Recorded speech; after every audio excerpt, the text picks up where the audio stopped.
Quand on pense muscle, on imagine tout de suite la salle de sport, soulever des poids.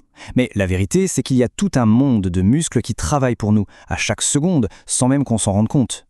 Ce sont, en quelque sorte, les moteurs cachés de notre existence.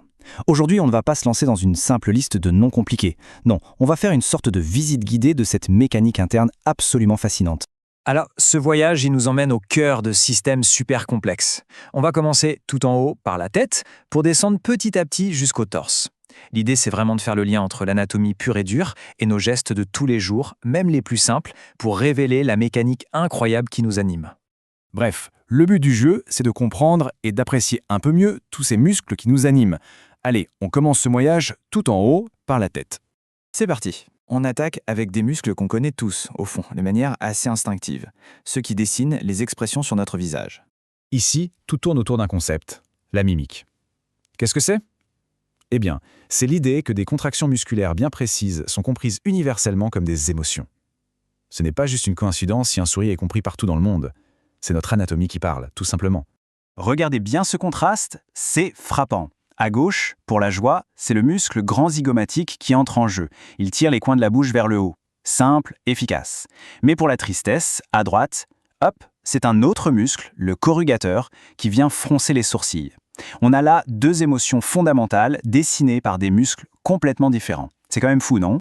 Bon, on vient de voir la subtilité, la finesse des expressions. Maintenant, on passe à la force brute. La puissance d'un acte qu'on fait des milliers de fois par jour sans y penser, mâcher. Alors voilà l'équipe de choc de notre mâchoire. 4 muscles principaux de chaque côté qui bossent en parfaite harmonie pour broyer tout ce qu'on mange. Voyons un peu comment ils s'organisent. Pour celui-ci, le muscle temporal, tout est une question de forme. Regardez, il est en forme d'éventail sur le côté du crâne et il vient s'attacher à la mâchoire. Quand il se contracte, bam, il la tire vers le haut avec une force assez impressionnante. C'est le grand responsable quand on serre les dents, par exemple. Et puis, il y a le masséter. C'est ce muscle qu'on peut sentir très facilement sur la joue quand on serre les dents. Lui, il fournit la puissance pure, la force de serrage. Mais attention, mâcher, ce n'est pas juste monter et descendre la mâchoire. Un peu plus en profondeur, on a les ptérygoïdiens. Et ce sont eux qui permettent ce fameux mouvement de broyage, de gauche à droite, qui est absolument essentiel pour bien décomposer la nourriture. Allez, on descend d'un étage. On arrive au cou. Et là, on a affaire à une véritable merveille d'ingénierie. Il faut bien se rendre compte. Le cou doit être hyper solide pour supporter le poids de la tête, qui est étonnamment lourde d'ailleurs, et en même temps, il doit être super flexible pour nous permettre de regarder dans presque toutes les directions. Un sacré défi. Alors, son nom peut faire un peu peur, le sternocléido-mastoïdien. Mais en fait, c'est l'un des muscles les plus importants du cou. C'est lui qui dessine ce V très visible sur les côtés. Il part du sternum et de la clavicule pour remonter jusqu'à l'os juste derrière l'oreille. Imaginez un peu les câbles qui tiennent le mât d'un bateau, eh bien c'est un peu ça son rôle. Et c'est là qu'on voit à quel point il est polyvalent. C'est fascinant. Si un seul côté se contracte, il fait tourner la tête du côté opposé. On peut faire le test. Si on tourne la tête vers la droite, on sent bien le muscle de gauche qui se tend. Par contre, si les deux se contractent en même temps, il tire la tête vers l'avant, comme quand on hoche la tête pour dire oui. C'est un design incroyablement efficace. Continuons avec une petite dissection virtuelle, cette fois de l'arrière du cou et du haut du dos. La toute première couche qu'on rencontre, c'est ce muscle immense, le trapèze. Il est énorme, il part de la base du crâne, il descend au milieu du dos et il s'étale sur les épaules. C'est lui qui permet de hausser les épaules et il passe son temps à supporter le poids de la tête. Et maintenant, si on imagine qu'on épluche cette première couche, le trapèze, on tombe sur les muscles splénus.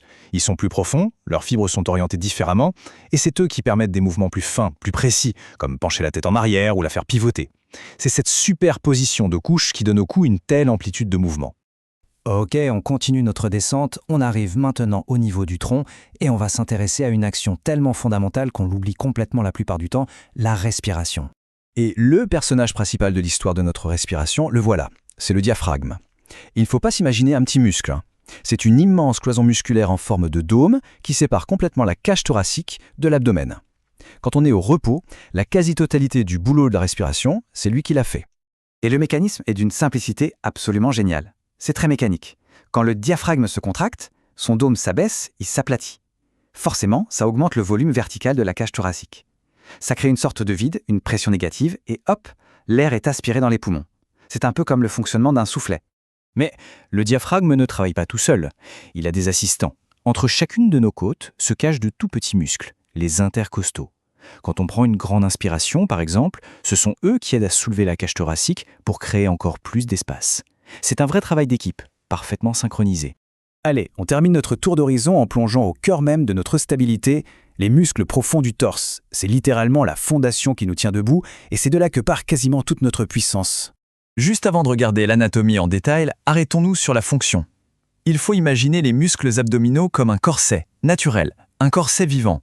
Ils enveloppent notre tronc, ils protègent nos organes, ils soutiennent la colonne vertébrale et ils sont le point de départ de presque tous nos mouvements de force.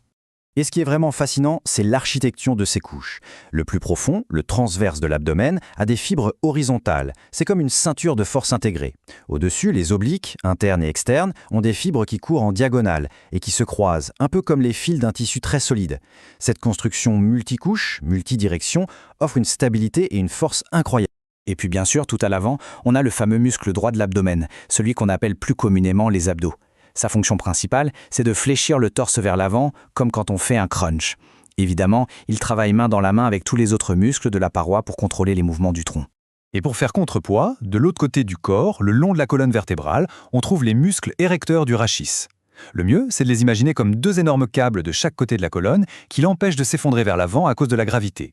Ils sont en tension permanente, ils travaillent constamment, souvent sans qu'on ait la moindre conscience de leur effort, juste pour nous maintenir droits. Et voilà, notre visite s'achève.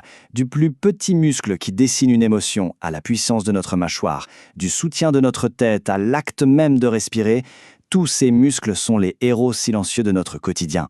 Et ça nous laisse avec une question, non? Là, maintenant, en ce moment même, quelle mécanique incroyable est à l'œuvre à l'intérieur de nous pour rendre tout ça possible?